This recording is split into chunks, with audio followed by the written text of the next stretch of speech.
ter você comigo aqui. E aqui no Você, nós sempre acolhemos as sugestões de temas que você nos envia pelo WhatsApp, pelo meu Instagram, enfim, a gente sempre acolhe. Hoje a gente vai conversar sobre alienação parental.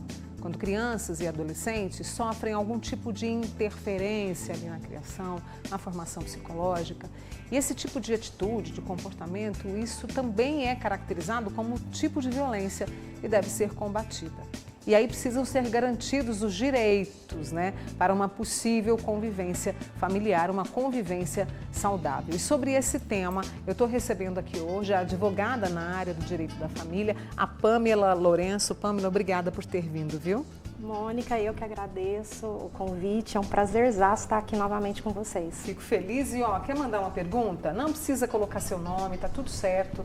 Aproveita que a Pamela está conosco, 99897.000.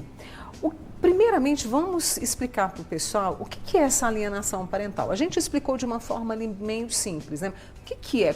Como que ela se caracteriza, Pamela? Tá. Alienação parental, eu posso definir, a grosso modo, que é o quê? Quando um genitor que tem a responsabilidade daquela criança, pode ser pai, mãe, avô, qualquer pessoa que represente aquela criança, ele promova, ele deseja, ele interfere no psicológico dela com o objetivo de prejudicar o outro responsável. Então, resumindo, é falar mal do genitor na frente da criança, porque não quer que esse genitor tenha convivência com essa criança, porque não quer que ele tenha informações a respeito das questões particulares dela, do dia a dia.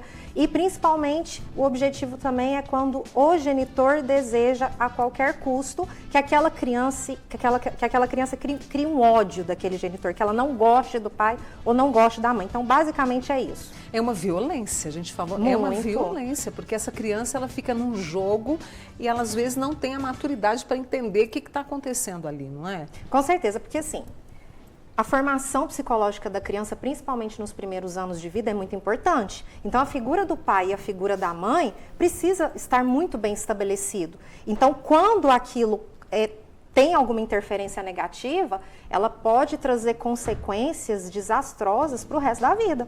E aí, quando essa formação ela acaba sendo interferida de uma forma extremamente negativa, que é falar mal desse outro genitor sem justo motivo, essa criança vai ter problemas com certeza nos relacionamentos, na vida financeira, no trabalho. Então é muito importante. Exato, no desenvolvimento em geral, às vezes até saúde. Tem casos, por exemplo, que a alienação é tão grave, mas tão grave, que a criança ela começa a ter problemas de crise de ansiedade, crise de depressão, seja porque ela está naquele embate e ela não consegue entender, ela acredita na mãe ou acredita no pai, mas aquele outro pai não consegue ter acesso a ela, então ela fica naquela confusão, naquela culpa, ou seja, também porque ela começa a criar uma rejeição baseado numa informação falsa que está recebendo. Aqui a gente tem alguns pontos importantes da alienação parental para você acompanhar junto com a Pamela. Desqualificação do outro, que você disse, esse falar mal, Isso. trazer algumas palavras que a gente não convém nem dizer que agora, dificultar contato. E isso, por exemplo, do genitor, do pai, da mãe e também das outras partes da família, avós, tios, também tem isso. Sim. Isso é considerado alienação parental também. Sim, quando a família envolve extensa. ali outros familiares. Com certeza, a família extensa também ela pode sofrer alienação parental ou cometer alienação. Então, a mãe ou a madrasta que está falando mal do pai, ou o pai que está falando mal do padrasto, ou, por exemplo, a avó falando mal da mãe, ou, de repente, o contrário, o genitor, o pai que está falando mal da avó paterna, da avó materna. Então, tudo isso, qualquer pessoa que tem um vínculo com aquela criança, se está sofrendo desse mal, é considerada alienação parental. Ali a gente tem outras questões muito graves também, que é ocultar informações, falsas denúncias. Isso também é visto quando se trata de alienação parental? Sim, ocultar informações, eu faço até aqui um adendo. Claro. A gente tem que tomar cuidado, porque às vezes aquela informação ela é pública, mas o outro genitor que não está com a criança diariamente, às vezes ele entende que, eu vou dar o exemplo da mãe, porque geralmente é a mãe que tem a posse ali mais dias da criança. Aí ele entende que tudo aquela mãe tem que passar. Só que eu sempre separo o seguinte, aquela informação que o pai, por exemplo, tem acesso, ele não precisa necessariamente ficar perguntando para a mãe todo dia, olha, o que está acontecendo na escola, o que está acontecendo no trabalho. É dever dele também buscar esses órgãos, porque ele tem acesso. E isso eu vejo que é até uma falha na informação. Muitas das vezes esse pai, ele acha que ele não consegue, por exemplo, ir na escola, para saber como que tá, sei lá, as notas da criança. E não, ele, sendo pai da criança, ou mãe, se essa guarda estiver com o pai, ela tem livre acesso, inclusive, a escola também não pode omitir essas informações. Entendi. Se algum dos pais chega na escola e fala assim, olha, não quero que vocês passem informações para... Não pode, o genitor, ele tem livre acesso, independente da guarda. Então, quando isso acontece, né, se essa mãe ou esse pai promover isso, aí entra nessa questão de ocultar informações. Agora, é claro, aquelas informações que não é possível, exemplo, a criança, de repente, precisa fazer uma viagem, né? E naquele dia daquela viagem, a convivência está estabelecida com o pai. Então, é óbvio que o genitor responsável tem que avisar, olha, esse dia é da convivência, então eu gostaria de trocar, ou então eu preciso que você me autorize para poder viajar. Então, a gente sempre tem que utilizar do bom senso. Deixa eu trazer, depois a gente volta nisso aqui, mas as perguntas estão chegando de forma expressiva. Muito obrigada a você que está participando. E tem uma história que tem a ver com aquela questão de mudar de domicílio. Me separei, mudei de cidade e não proibi meu ex de ver a nossa filha. Porém, ele quer que eu a leve para vê-lo. Ele alega que não estou deixando ele ter contato porque ela não leva a criança até o pai, entendeu? Ele pode recorrer à justiça, lembrando que já deixei claro várias vezes que ele pode vir até ela quantas vezes ele quiser, a distância de 70 quilômetros. Como é que fica nesse caso, Pamela? Eu vou orientar aqui, pelo amor de Deus, gente, vai mudar de cidade, procura um profissional. Porque hoje o que mais tem configurado alienação parental é o contexto de que o genitor responsável pega a criança e leva para outra cidade e só quando muda avisa o pai. Aí é um problema. Porque o juiz pode entender que sim, o fato dessa mãe ter promovido essa mudança sem um motivo justificável causa a questão do impedimento, ou seja, ela está impedindo, ela está diminuindo a convivência que aquele pai tinha.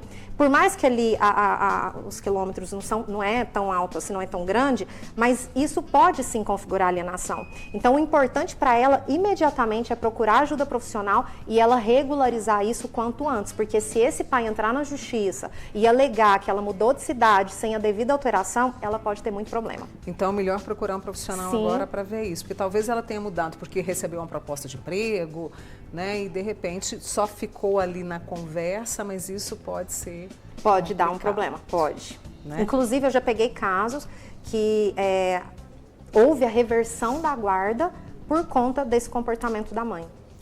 Deixa eu aproveitar mais um minutinho aqui para trazer a outra questão. Sou avó.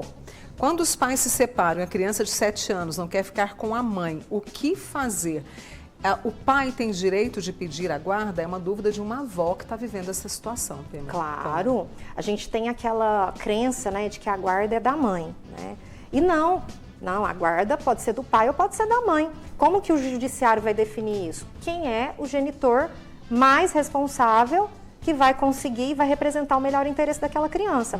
Então, de repente, se esse genitor talvez tenha uma estabilidade melhor, talvez essa mãe também, de repente, tenha comportamentos inadequados, ele pode sim solicitar a guarda.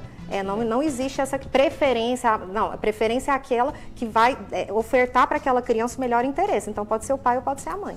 Vamos retomar a nossa conversa sobre alienação parental, que prejudica a convivência, traz conflitos, traz prejuízos à saúde física e emocional. E eu estou recebendo hoje a Pamela Lourenço, que é advogada na área do direito da família. Vou retomar a pergunta dos meus amigos, das minhas amigas, Pamela. E tá tudo bem, hein? Não vamos dizer seu nome, não precisa ficar, pode ficar tranquilo. A alienação parental só envolve crianças e adolescentes porque esta pessoa vive em um ambiente em que é privada de fazer parte do tratamento oncológico da mãe dela. Ela só é permitido quando é acompanhante. Não vai a uma consulta, nada. Em festas de aniversários, a família dela, ali, os filhos, o marido, eles não são convidados. Isso é alienação parental? É um tipo de alienação parental? Sim, eu entendo que sim, apesar que a lei, ela direciona muito a criança com os genitores, mas isso não significa que outros contextos familiares a gente não possa utilizar também essa alienação parental quando algum vínculo não está sendo prejudicado. No caso dela, agora sim, o que me traz um pouco de estranheza é que o que realmente acontece, por que ela está sendo impedida? Porque no caso dela, que ela é adulta, o que impede ela de procurar o médico? Junto com a mãe, né? Junto com a mãe. Por mais que aconteça de alguém estar impedindo, o que exatamente está acontecendo ali naquele caso prático? Porque ela pode simplesmente chegar lá na casa da mãe dela e falar, mãe, a não ser que, não sei, né? Às vezes a mãe dela está acamada, né? Eu não sei se de repente está num contexto de muita vulnerabilidade, de saúde, etc. Mas digamos que a mãe ainda está respondendo, então ela pode ir lá e falar, mãe, eu gostaria de participar, eu gostaria de ir contigo, então eu quero saber aonde que está. Porque por mais que tenha algum familiar que está impedindo, na prática, dependendo, isso às vezes não é possível, porque nada impede dela procurar o médico e falar, não, eu quero saber a respeito da minha mãe. Agora, é claro, se tiver algum contexto, né, de curatela, de alguma questão que outra familiar já tenha estabelecido pelo juiz, aí é outro contexto. Tem uma querida aqui que está passando pela seguinte situação, com o pai do neto dela. A guarda é da filha dela, né, do neto. Esta senhora o criou até 8 anos de idade, porque a filha precisava trabalhar. O pai paga a pensão quando quer, segundo esta amiga. O neto está com 14 anos, mora no mesmo condomínio e agora, segundo o que ela nos contou, o pai disse que não é para ele conviver com os avós. Isso é alienação parental. É alienação, ainda mais que a gente está falando de um contexto de uma criança que conviveu muito tempo com essa avó. Eu diria até que ela poderia solicitar até a guarda, porque a guarda, como eu disse, não é estritamente do pai e a mãe, é preferencialmente pai e mãe. Mas a partir do momento que essa criança está convivendo mais com os avós, por exemplo, eles acabam podendo requerer esse direito. Então, nesse caso, é alienação sim, eu entendo que ela tem que procurar o judiciário para que seja estabelecida uma convivência e impedir que esse genitor evite de distanciá-la dessa convivência com a criança. Quando a gente fala de alienação parental, que são vários casos que temos aqui, como é que a gente prova? É preciso estabelecer provas para a justiça? Sempre.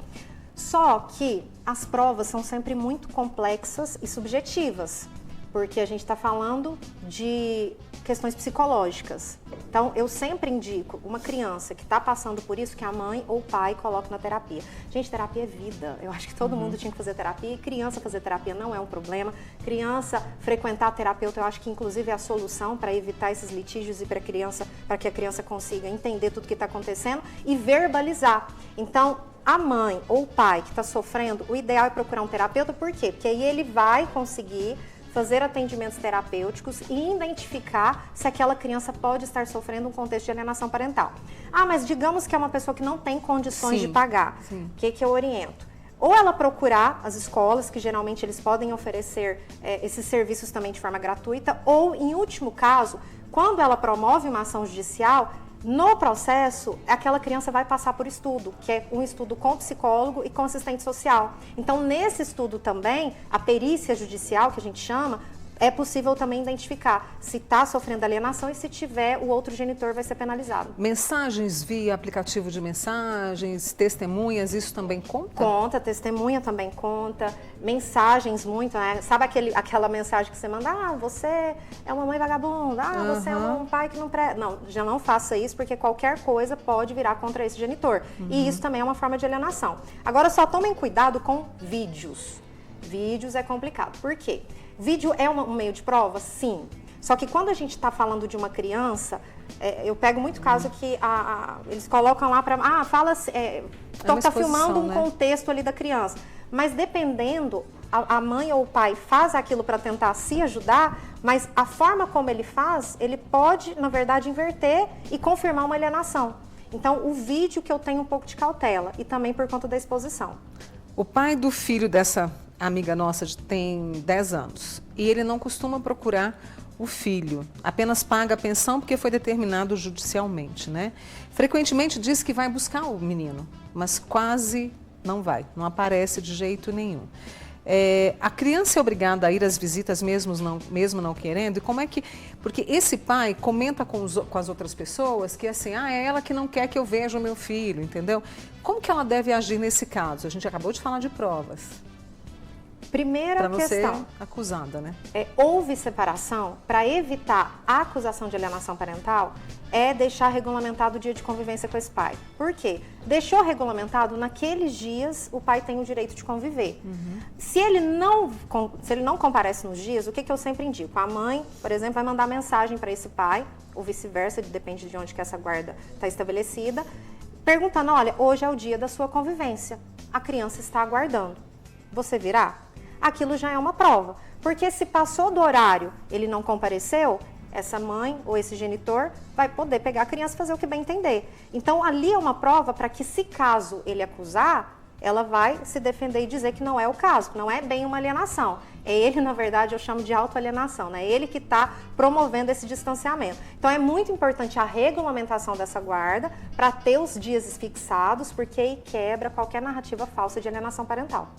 Vou fazer mais uma pausa com a querida Pamela Lourenço, que é advogada, está aqui hoje falando desse assunto que é muito delicado, que é a alienação parental. Eu vou com ela para o intervalo, já vou passando as suas dúvidas aqui e daqui a pouquinho eu estou de volta, tá? Não sei o que pode acontecer com quem tem esse tipo de comportamento. O que diz a lei antes de eu trazer mais perguntas? A pessoa pode ser presa, a pessoa pode... Eu fui bem... Pode? Alienação parental, a consequência mais grave que eu vejo é a reversão da guarda. Mas o genitor que for o agressor, ele pode sofrer advertência, multa e a reversão da guarda. Lembrando que os casos mais graves também pode ser pleiteado uma indenização, em razão aí dos prejuízos que ele teve com esse impedimento. Minha filha tem 3 anos. Me parece que o pai está preso. Aliás, vai sair um mandado de prisão para o pai porque ele está com a pensão atrasada, muitos meses.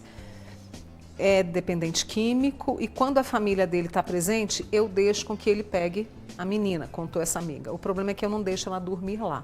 Isso é alienação parental, quando ela não deixa dormir lá? Depende. Quando existe aquele contexto que muitas das vezes a gente está protegendo a criança de algum prejuízo que o outro genitor possa causar.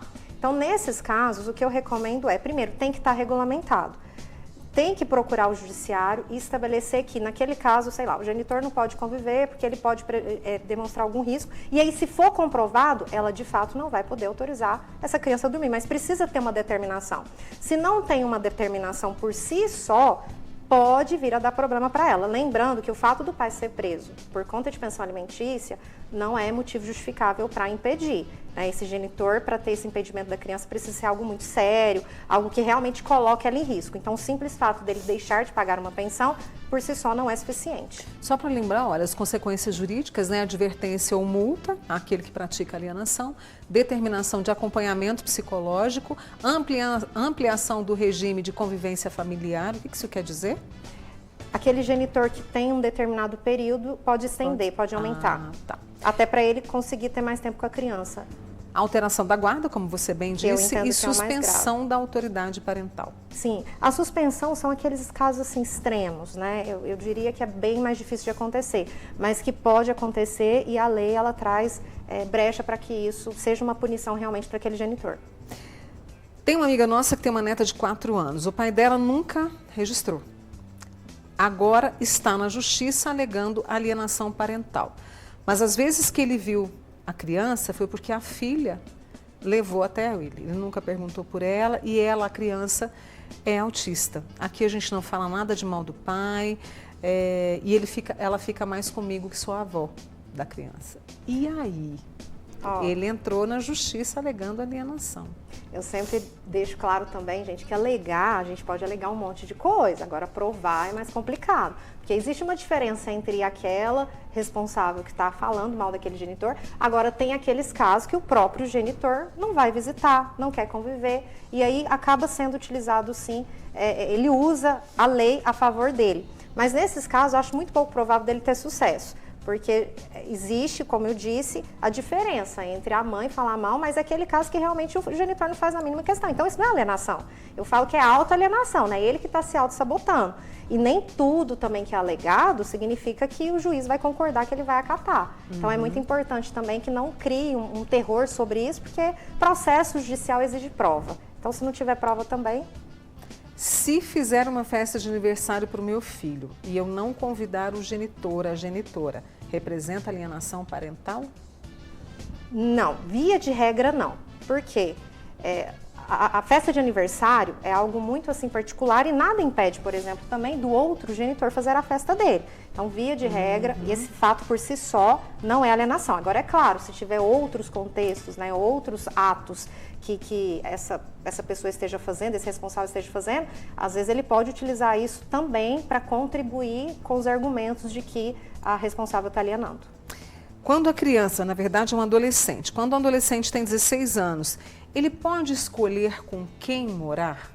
Com o pai, com a mãe, com os avós? É possível essa escolha, Pamela? Sim, a partir dos 12, 13 anos, quando esse adolescente começa a ter uma maturidade, a fala dele é muito importante, mas eu trago uma ressalva, né?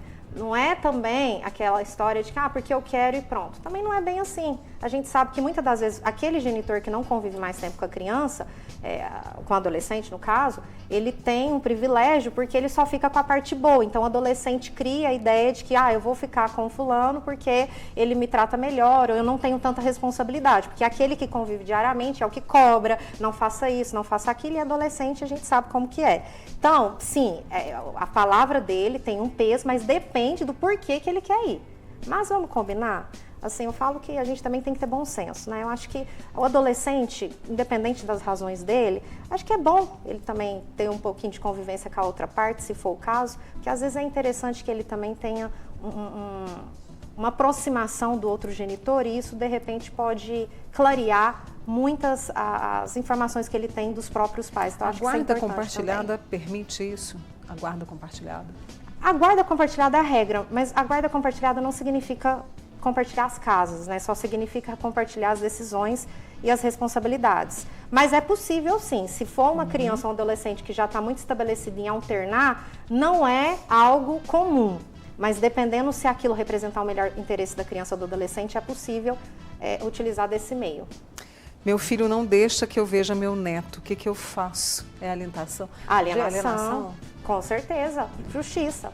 Os avós, e assim, o processo, ele não costuma ser demorado nos casos de regulamentação de convivência. Geralmente, na primeira decisão do juiz, os avós, nesse caso aí, conseguiria uma determinação para que tais dias ali da semana, em horário, ou mês, eles possam conviver. Então, seria um processo mais simples. Não, é um processo demorado, mas ele já conseguiria de imediato uma decisão para poder estreitar esse vínculo com os netos.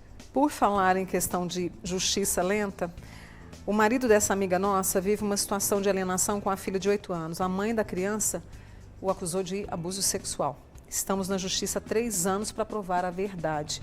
Como é que a gente pode fazer? E o motivo de tudo isso foi uma briga da mãe da criança com a avó paterna. Olha que imbróglio.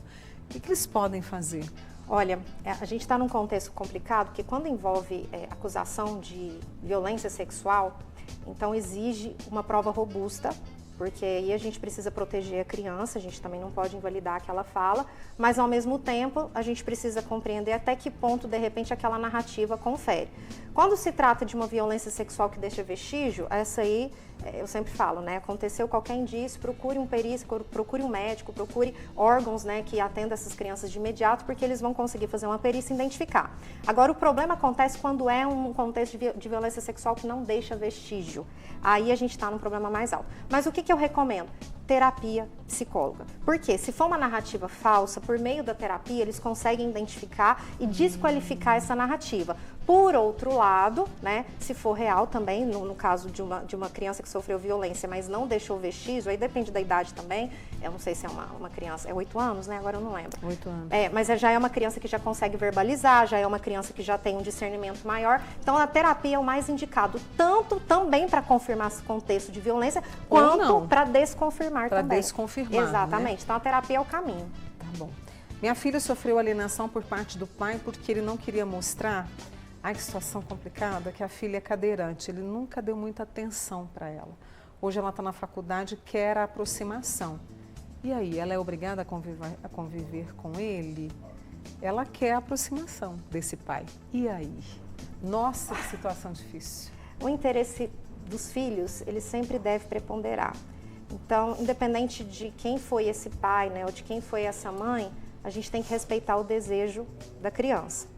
Então, nesses casos, assim, se ela já é adulta, né, no caso, cresceu, foi isso, Sim, né? Está na faculdade. Se ela deseja, né, conhecer essa pessoa, né, ter essa aproximação, pode, né? Eu não vejo problema, mas se por alguma razão demonstrar aí, se esse pai, né, durante algum período demonstrou esse risco, é muito importante que isso seja muito esclarecido para esse filho, justamente para evitar um prejuízo maior. Mas é uma decisão que a partir da maioridade cabe a esse filho decidir. A decisão é dele. E aí, o que a gente pode fazer é respeitar. Eu fico pensando, são tantos processos na justiça, hoje foi uma parte das pessoas que passam por isso, que nos confiaram as suas histórias, para que a Pamela possa, né, de alguma forma, ajudar.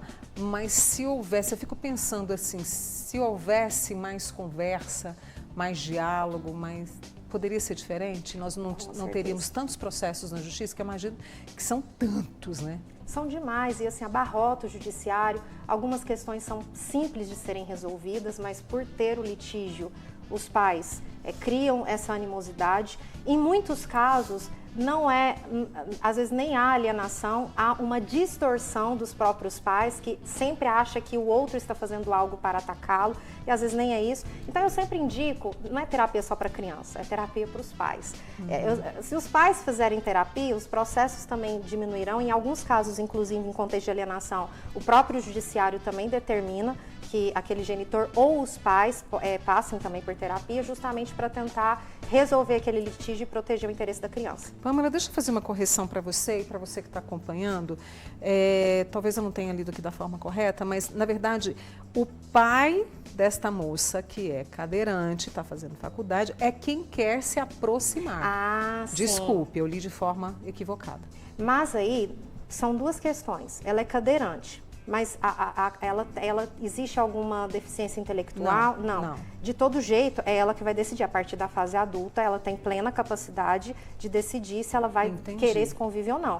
Então, se ela escolher, se ela quiser, ok. Mas se ela não quiser também, não há nada que esse pai possa fazer.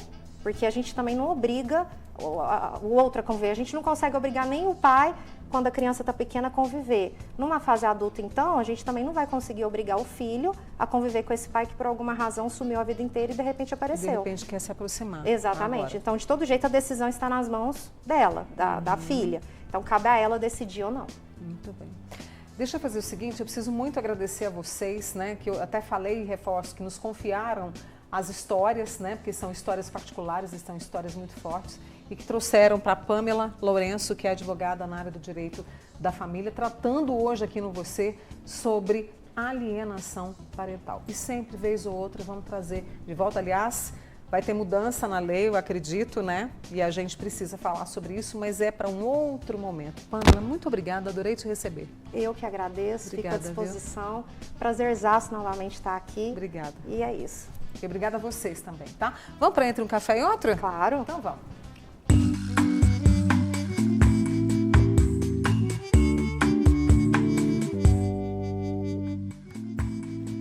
Tenho saudade dos amigos como quem tem saudade de si mesmo, sabe?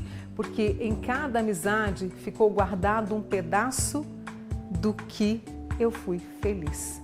Fernando Pessoa, para a nossa tarde de quinta-feira, lembrando dessa coisa, né, dos sentimentos bons que a gente tem pelas pessoas, principalmente quando se trata dos bons amigos. E vocês são meus amigos. Obrigada pela companhia. Amanhã, sexta-feira, estou de volta às 2h30. Continue com a gente aqui na TV Paranaíba. Tchau!